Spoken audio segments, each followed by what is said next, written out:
My name is Brooke Jefferson. I am a wife. I'm a mom to two. I am a photographer and a business coach for moms. I'm actually in the middle of a pivot right now. And it's not even so much a pivot as much as it is bringing another fun group to serve, which I've been doing photography business coaching for the last 5 years. I left the classroom. I was a teacher and left the classroom to pursue photography full time. Was able to be very successful at that. And then because I am a teacher at heart, I wanted to turn around and teach other photographers how to build a successful business. And then in the last year or so, I really felt the Lord calling me to kind of jump out of the photographer pond and really expand into moms with a variety of different businesses. So that is what I'm doing today. Yeah, we were just talking before we hit record that Brooke you had children before you had your business versus a lot of people who have a business and then add kids to the mix. So it's fun that you bring that perspective of like you've had your family the whole time you've like had your business, and growing the photography business, moving to coaching, all of that. So it's awesome. So, okay, let's get into this topic of sharing our faith and sharing boldly. And we're also going to talk a little bit about podcasting towards the end of this interview. So guys, if you want to hear about how Brooke has grown a really incredible podcast and started another one, we'll talk about that too. But to start, for like business owners listening who are Christians and are feeling like, yeah, I'm a Christian and that's like over here and business is over here. And like, that's like how it needs to be because like I don't run a Christian company. I just am a Christian with a business.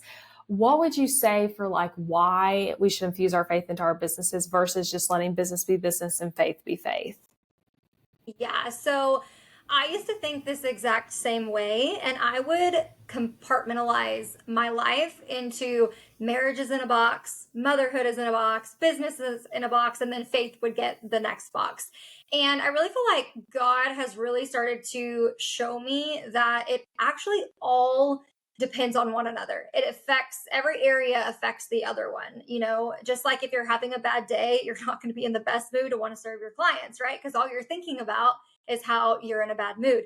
And so what I have realized is the more I grow in my faith and I infuse it into every one of those boxes and areas of my life, it has had such a positive impact. And you also brought up, the term Christian entrepreneur. And this is something that I struggled with for the longest time because I feel like Christian entrepreneur is one of the reasons that business owners who are of faith really shy away from wanting to share their faith at all because they don't serve a 100% Christian audience or clients, or they're not teaching a biblical method or perspective. And so I felt that way for a really, really long time. But what I started to notice was the more I would share my faith, the more like minded people in the same faith would say that was the number one reason that I wanted to work with you.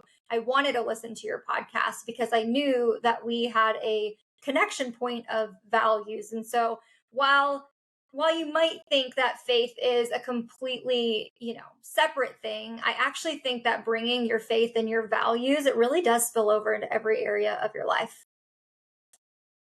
Yeah, because it is a part of who you are and likely is affecting a lot of big ways the affecting a lot of the ways the way you are running your business. So it does make sense to talk about it.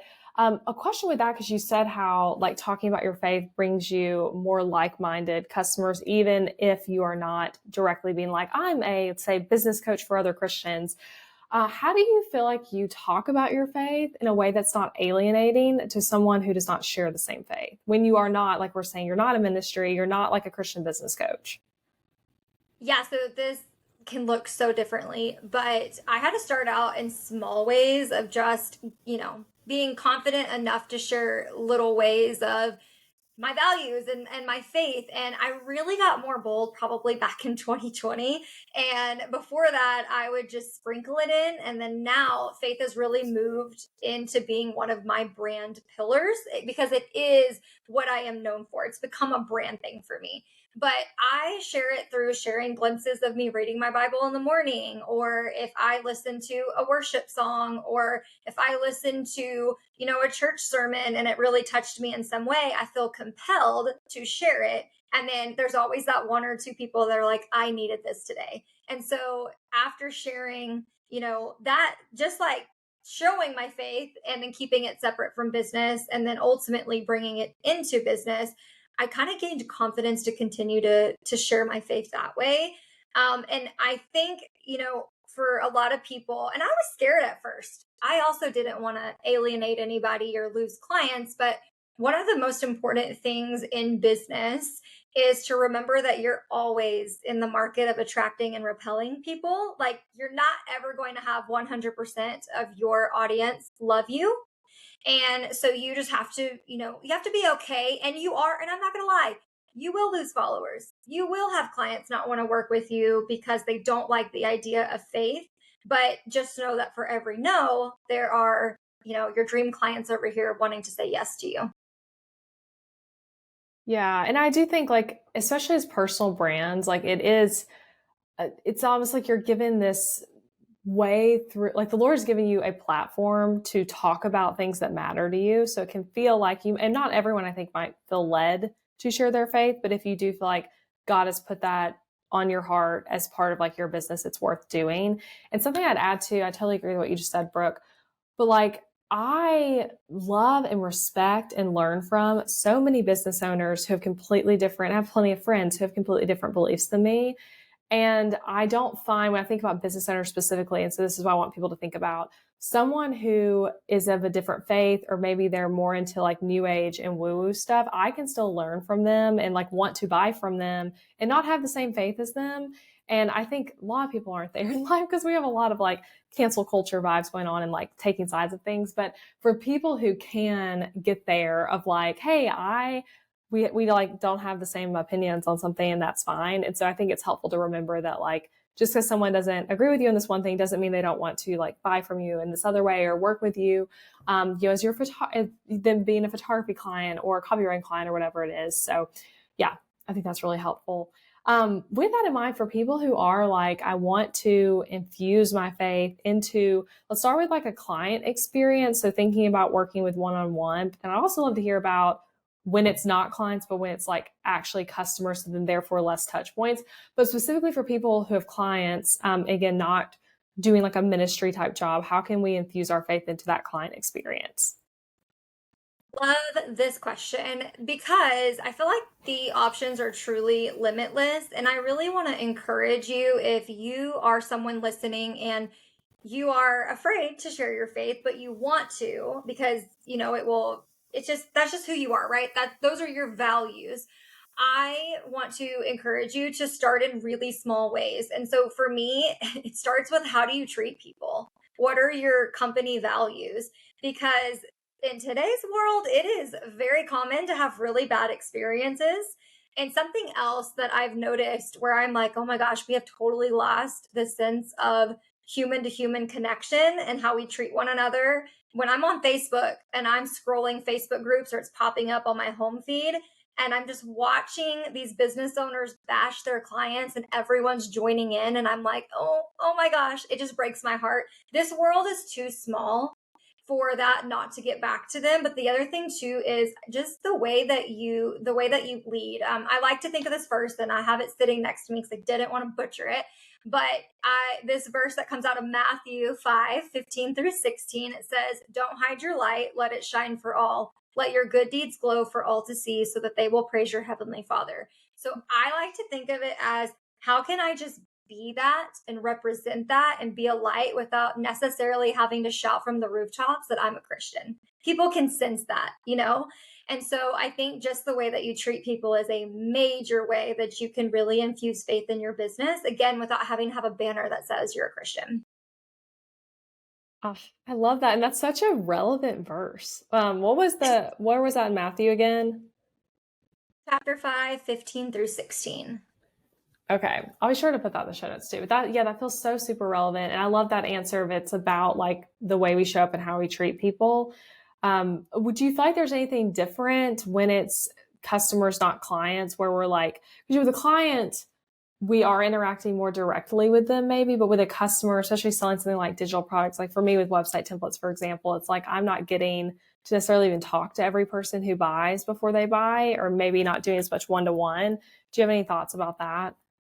Yeah, so I've actually been the customer in these situations, and I didn't even realize it was a Christian company necessarily, but it made me want to go spend more money with them. Not to say that I don't spend money with non-Christian businesses, as we kind of touched on earlier. It just, for me, I want to spend my money where I know people have the same values as me. And that's kind of just the way society is these days. But I have seen people just in their thank you cards. So if Etsy is the first thing that popped up in my mind when I order a physical product, they will oftentimes send a business card or a thank you note or something that is very personalized or literally has a verse on it. Or, hey, we prayed over this candle for you in your home. And I'm like, oh my gosh, wow, right?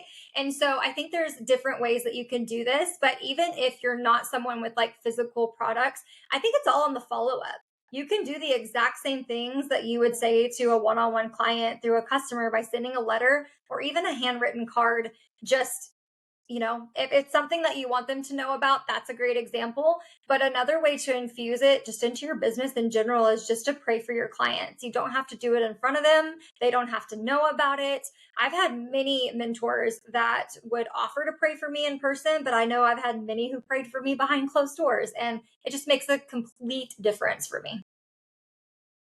Yes, I'm very into praying for clients and customers. And when you think about, like, obviously every experience is different, but like things to pray for, you're praying for like them as people, what you know about going on in their lives, about y'all finding favor with each other and working together. That's always been a huge prayer for me with one-on-one clients. So I love that.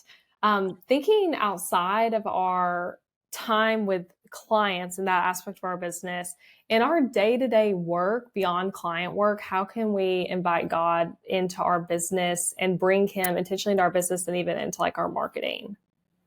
Okay, so first and foremost, I just want to make it perfectly clear I am not a perfect Christian. In fact, I am probably the poster child for the most imperfect person on planet Earth. So the reason I say that is because the ideas that I'm going to give you ideally are things that I wish I did every single day, but I don't. And so I try, right? But I have my days and I fail. So I think the first logical answer here is it's just by prayer, just by before you give anything else your attention or your moments, whether it's a 10-second prayer or 2 minutes or 5 minutes, just really spending that time with God, whether you're journaling it out. That's what I do. I do a prayer journal. So I'm writing things so I can go back and see it later.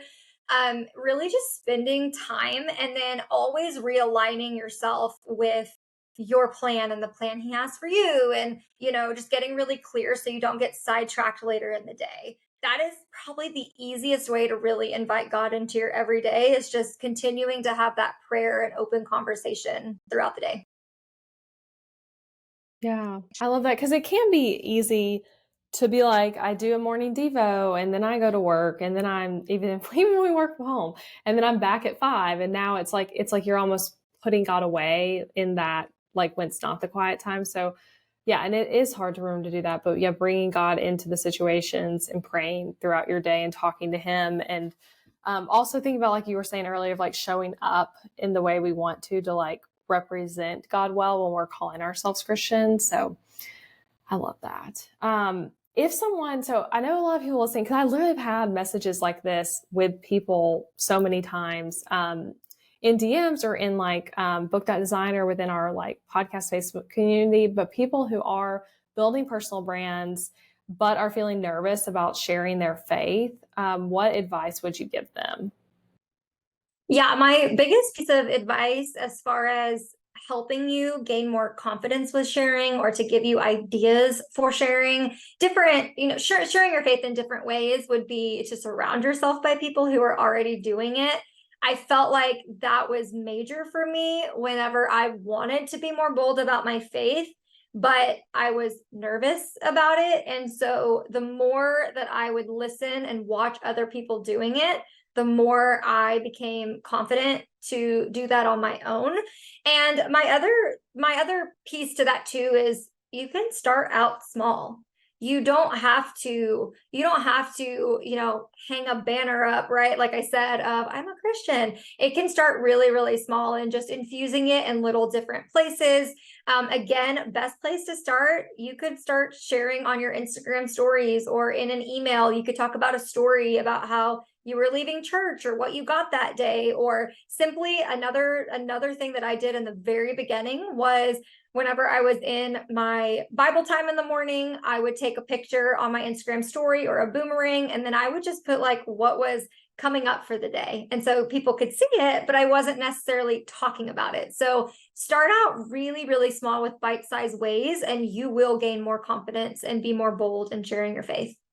Yeah, no, a bite-sized way can even be like on your website, you're putting that on your about page as like part of just like you're describing Yes. all the other things as a personal brand that you might talk about that you enjoy and about your family and where you live. It's like that can also go on there as well. So yeah, I love that. So there's so much noise online. Everything's like, hit six figures, this, hit seven figures, hit eight figures, and you should do this, you should do that. It's hard to like cut through all the noise. So what advice do you have for someone who's wanting to balance on focusing, doing the work God calls them to, and also they're feeling pressure of like, I've got to work really hard. I got to focus on making a lot of money because that's why. How do we balance that? Yeah, so for me, I did this the wrong way for way too long. I really got caught up in the hustle culture and the chasing six figures, and I remember feeling like a failure whenever it wasn't happening in 3 months after starting a new business. And I'm so glad that I've like grounded myself with where I started to where I am now, because it's just so different. And I think the biggest thing too is I went through this season of really just, I kind of had this question one day that really just like, I had a breakdown. And it was, do you trust me? It was God asking me, do you trust me? If I've called you to do this and you're taking the action, are you putting more trust in me to provide for you? Or are you putting all of your trust and hope in your sales and your bank account number and all of that? And again, like this goes so deep, and you would need to bring on like a neuroscience coach and stuff to go all the way back to our stories of when we're children. But this has been the biggest struggle in my life is I felt like I always had to take care of myself. I couldn't depend on anybody. I could never let a man provide for me. I had to do it myself. Like that was a big part of my story. And so having that come into business and learning how to balance that, again, it's very upside down and backwards from what the world is telling you. But again, like when you are a Christian, God's kingdom is the upside down kingdom. And so you're going to have to do things a little bit differently. So if you're struggling with balancing, how do I chase after money and hit my sales goal versus also trusting God? Honestly, the answer is surrender. And it doesn't make any sense, but that's what you have to do is surrender on a daily basis.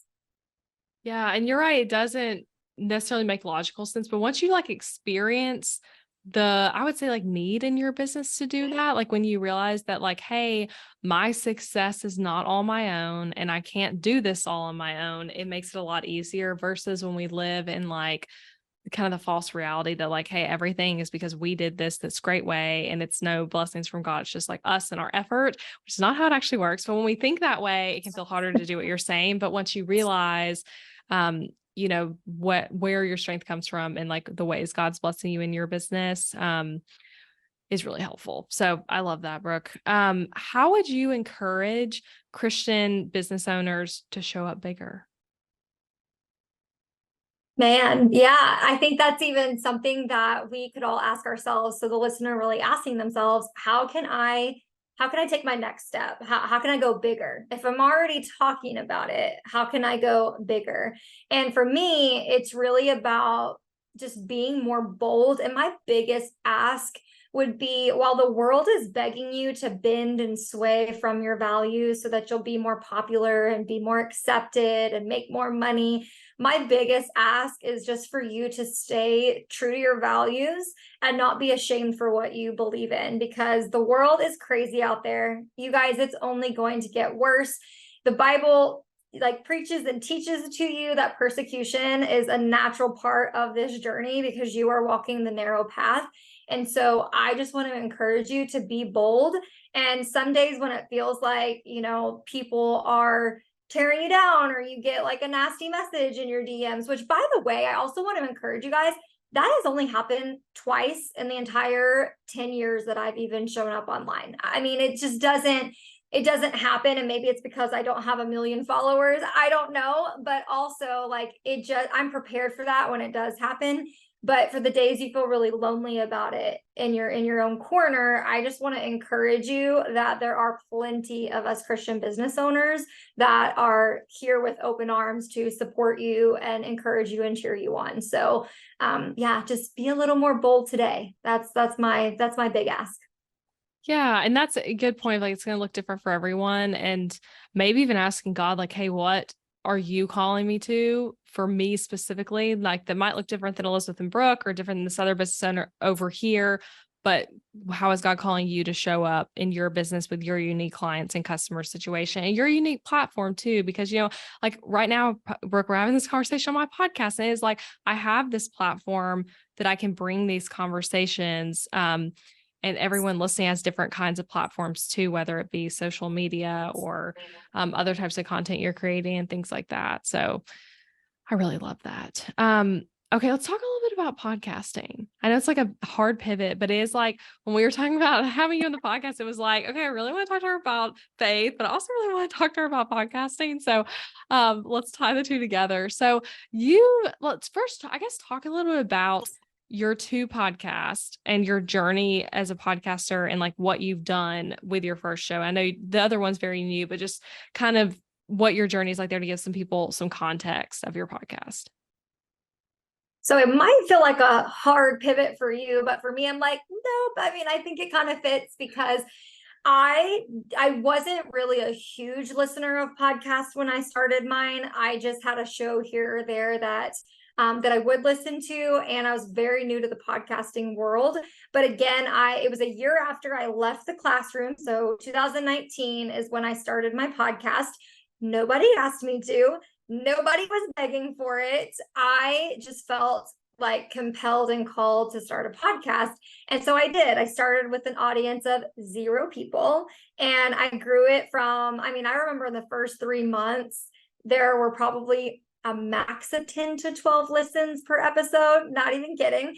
And then I started doing guest interviews and airing those on the podcast, and it started to grow the audience and it started to pick up traction. And the first podcast that I built was the Book More Clients Photography Podcast. It's like your hub for all things photography business and marketing. But with that being said, I grew that show. I've never been as consistent with anything as I have been with podcasting. If only I could be as consistent with fitness as I am podcasting, I would be in great shape right now. But all that to say, that show is coming up on around 500,000 downloads, and it's kind of exciting to see how far it's grown. And then more recently, I started a new podcast. Again, at the beginning of our conversation, I talked about pivoting, jumping out of this photographer pond and into really serving any mom. And so we started the Business Mamas Tell All podcast.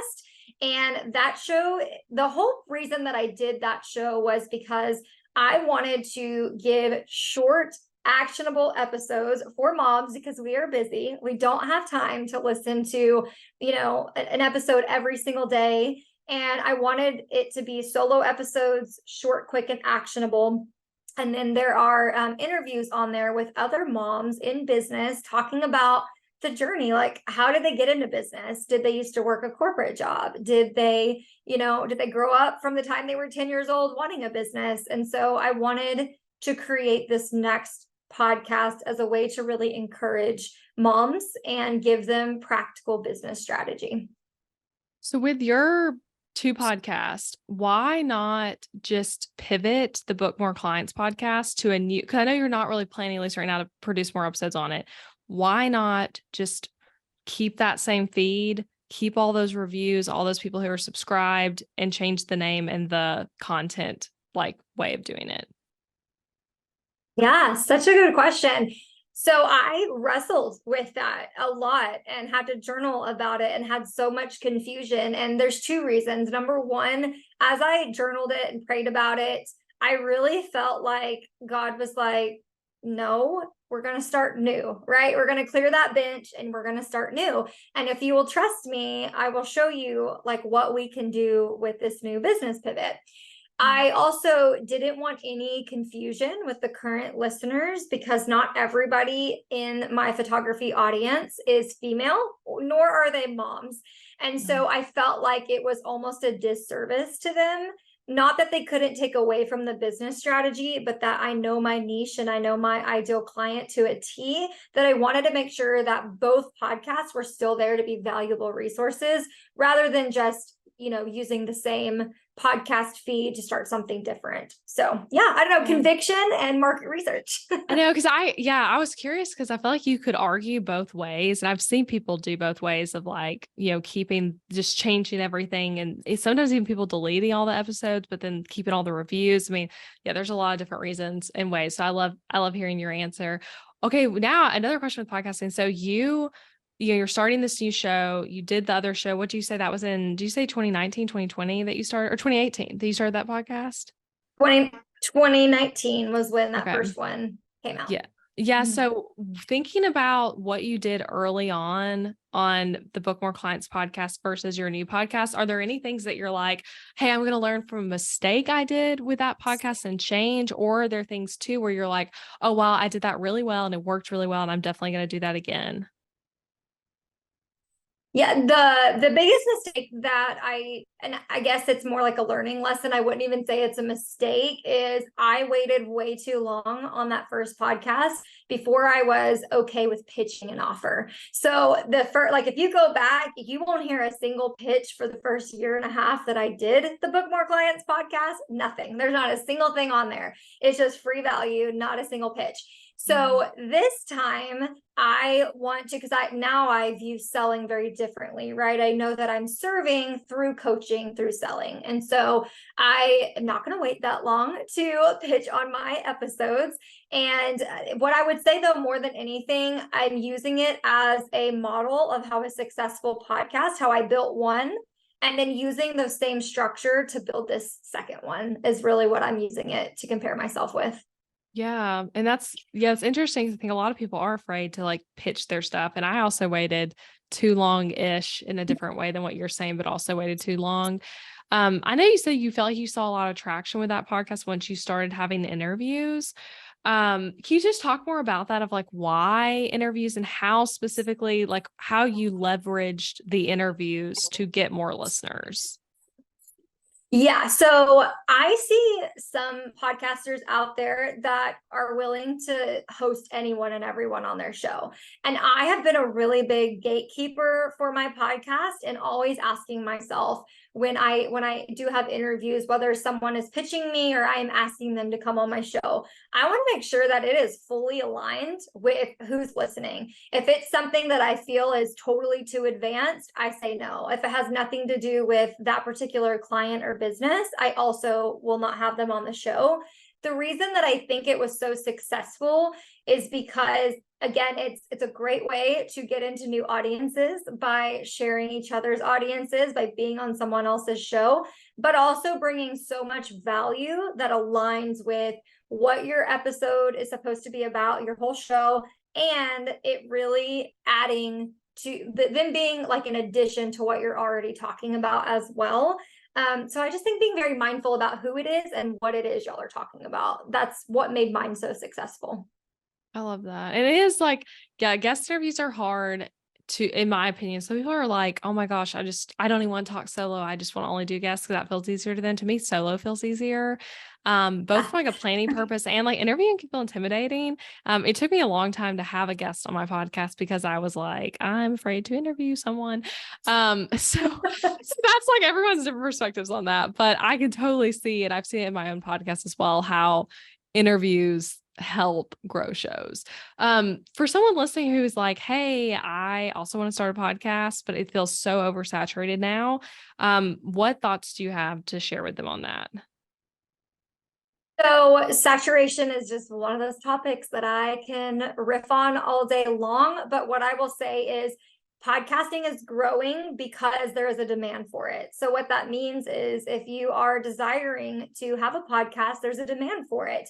My biggest piece of it, like golden tips right here would be, I want you to get so specific with what your podcast is supposed to be about or who it is supposed to be for. I know a lot of people think the broader I am, the more listeners I could have. However, I want to invite you to use podcasting as a like revenue generator in your business. The Book More Clients podcast is the number one sales generator in my other business. And it's because again, like I have been so specific with who that's for, what topics we're talking about, and keeping everybody on the same page. So yeah, again, like don't be afraid to be specific, and you don't need a broad show. And then the other thing is, I would not start it if you can't commit to it. That's the thing about podcasting, is that consistency is what builds that trust with your people, to where I now expect every Tuesday there's going to be an episode from Elizabeth, right? Like that's how you want your podcast listeners to be ready for that next episode. So you definitely don't want to start it if you can't commit to it. Yeah. And that's a real thing, that there is like a podcast graveyard of so many shows that have like, I feel like the magic number is just like 3 episodes or maybe 10 or 15, and then they've stopped, which there's no shame in that, because there is like plenty. Podcast is harder than people think. I think some people are like, oh yeah, I'll start a podcast, just record a little bit and that's it. But it's an investment of your time and your business finances even. I mean, I'm spending probably like a couple thousand a month just for like the production between team and software on my podcast, not even talking about the time I spend on it.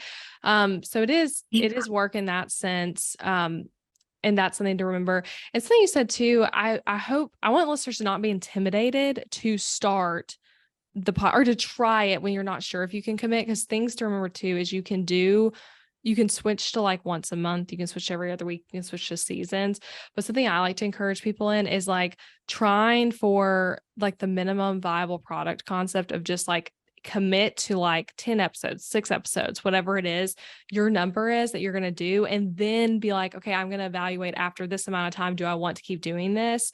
And then after that, maybe being like, okay, if you decide, yes, that this makes sense for your business, that you enjoy doing it, and the amount of work it is like cut out with your schedule, then you just like, okay, now I'm committing to like every Tuesday or every other week or whatever. That schedule is. And for me, actually, I do every Tuesday, but then when I was postpartum, I think it was after I came back from my maternity leave, but everything was like so crazy and I just had a lot to do. I switched to every other week for a while, and that worked really well for me. And I didn't do any kind of like announcement where I'm like, everyone, it's every other week now. I just kind of did it and was like, hey, y'all can deal with this. And I'm going to like be really intentional about the episodes I put out, but it's not going to be as consistent. And that worked too. But I love that. Yes, it's not oversaturated, and there's still room for you in the podcasting space. Do you have any other like thoughts and encouragement and like advice even about podcasting that maybe I'm not touching on? No, I love that you brought up the point about the consistency. And again, that wasn't to deter anyone from starting. It's just the cool thing is, luckily, we can do incredible things like batching podcast episodes that help you be more strategic and more consistent. I'm just saying, I've watched so many of my industry peers and friends start and stop, and they feel like they're having to recreate the wheel and the momentum every single time they do that. So with that being said, I just wanted to give that caveat. But yes, there is not too many podcasts out there, and you could be someone's next favorite show. And that's the thing, your people are out there just waiting for what you have. Yeah. And even if you're talking about things that maybe you're like, oh, there's already another podcast that has that same topic, you're talking about it with the spin you are bringing it to solo episodes, and you're talking about with the spin that you're bringing in the way you interview guests and maybe asking different questions than someone else would ask that same guest. So yeah, I totally agree. There's room for you there too. With your podcast, do you do batch recording, or are you more like recording when you kind of have time throughout your week? So it depends on the season. I want to get my ideal schedule is to batch in advance. That would be absolute ideal situation. However, um, I mean, I guess in a sense I am. Again, I just thought about something. You had asked me, is there like a mistake? Did you learn something? Well, one of the things that I learned was sometimes I would overly batch episodes and already have them scheduled, edited, and in my lineup in my Buzzsprout. And then I would be like, well, let's throw in this like random promotion. And then I couldn't even use the podcast to talk about it. And so one of the things is 30 days in advance is good for me with a couple of extra episodes, not even edited yet. Just in case I need to pull from the batch, I have that. So yeah, so I think instead of going from 90 days batched, I'm going to like 30 to maybe 45 days batched. Other than that, it's too far and it's too much. And, if COVID taught me anything, it's that life is no longer predictable. Yes. And that's such a good point because it really can. I've run into that too myself where I'm like, oh, yeah, I have all these episodes planned. And then we both have the same podcast editor. So then I'm messaging Natalie being like, hey, I know we had this one scheduled, but like I actually need to switch that one to this one because I have this promotion now. And which is helpful, like knowing your launch calendar and things. But even still, like stuff comes up like that. And that's just something this year for us, we've tried to be more intentional about of like, planning launches further in advance so that I can plan the podcast content to go with it. But even still, yeah, that's a real thing. If you batch way too far, that's something to think about that you could run into. Um, yes. Okay. I love that, Brooke. Okay. Let's do some rapid fire questions to close us out. What's an unpopular opinion you have about podcasting? Okay, so this one's more like a pet peeve of mine. And again, it's just a pet peeve, but I cannot stand when I tune into a podcast and then for 15 minutes we're just riffing and ranting on some topic that has nothing to do with the episode. So, for example, this is not storytelling or updating your life. This is simply like complaining about maybe what you had for dinner or the wait Yeah. service you experienced the night before, and you're just like, can we get on with it? I don't know, it's just a pet peeve I have, and I just don't like shows like that. Yeah, there's a few podcasts I've tried to listen to where that is like almost the concept that for like the first 20 minutes, the host, like usually with co-hosts are just bantering about life. And I'm like, wait, but like the title of the episode was like this title that I was really interested in. And why are you talking about like you're saying like your dinner and like your kid's tantrum? I'm like, wait, I want to hear like the title of the episode. It's totally with you on that. What's your favorite tools for podcasting? And it could be like free or paid tools.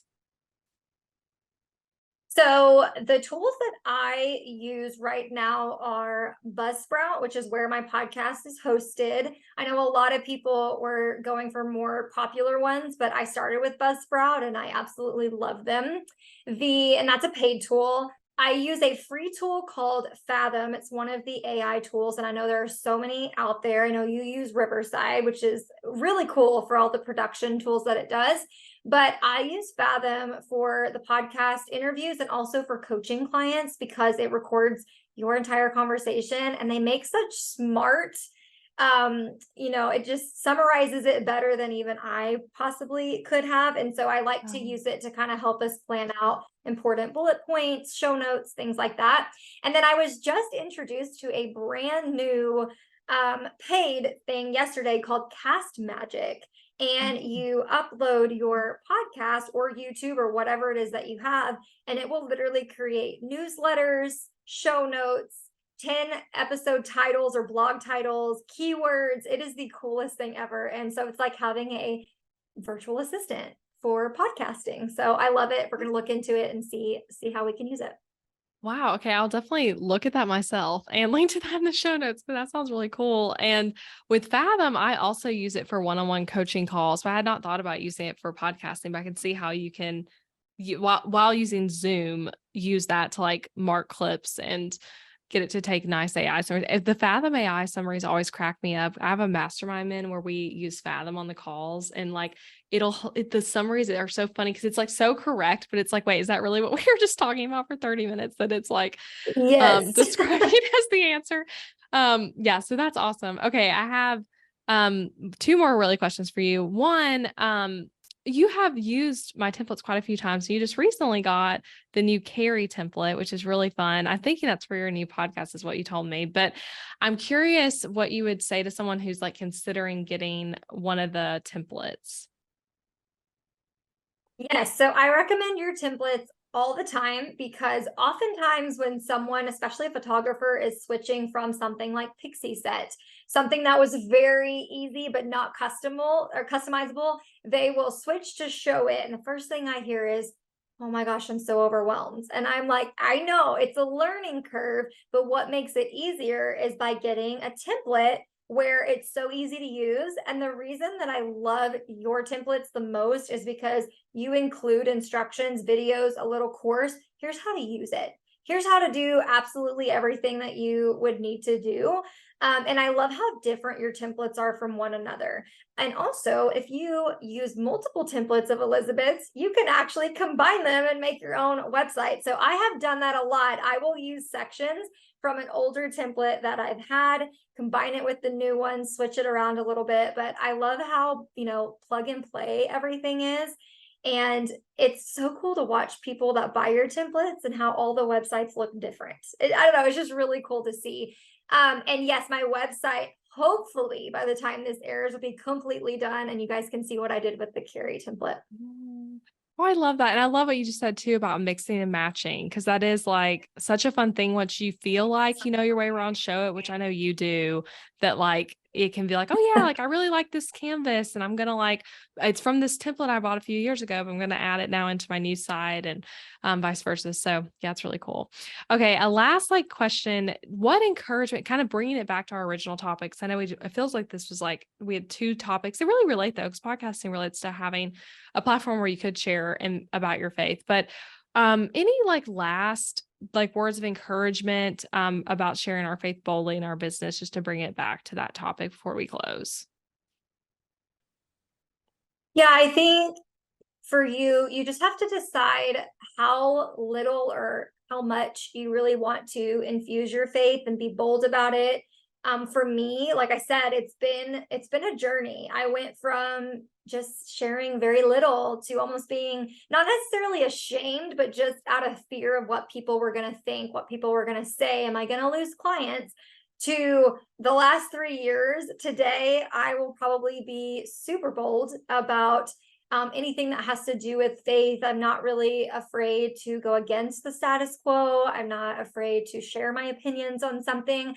So my biggest piece of advice though here is that you feel encouraged that you can still have a successful business. In fact, I've never really lost any clients because of it.